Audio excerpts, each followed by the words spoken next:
আমরা বিভিন্ন আন্দোলনের নাম শুনেছি, বিভিন্ন বিদ্রোহেরও নাম শুনেছি।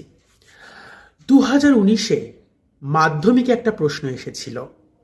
প্রশ্নটা হলো, সন্ন্যাসী ফকির বিদ্রোহের একজন অন্যতম নেতার নাম কি? আচ্ছা, তোমরা কি জানো এর উত্তরটা? যারা জানো তারা অবশ্যই কমেন্ট করে জানাও, আর যারা জানো না তাদের জন্য বলছি। 18 শতকের শেষ ভাগে সন্ন্যাসী এবং ফকিরদের নিয়ে একটি বিদ্রোহ হয়েছিল, এবং সেটা ব্রিটিশ বিরোধী আন্দোলন। এটাই হলো সন্ন্যাসী ফকির বিদ্রোহ, একদম সোজা হিসেব। কিন্তু 2019-এ যে প্রশ্নটা এসেছিল সেখানে 4টে অপশান ছিল।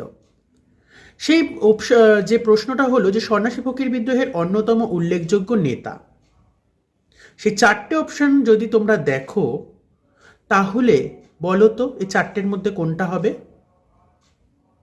উত্তরটা হবে দেবী চৌধুরানী। তাহলে তোমরা উত্তরটা সবাই জেনে গেলে।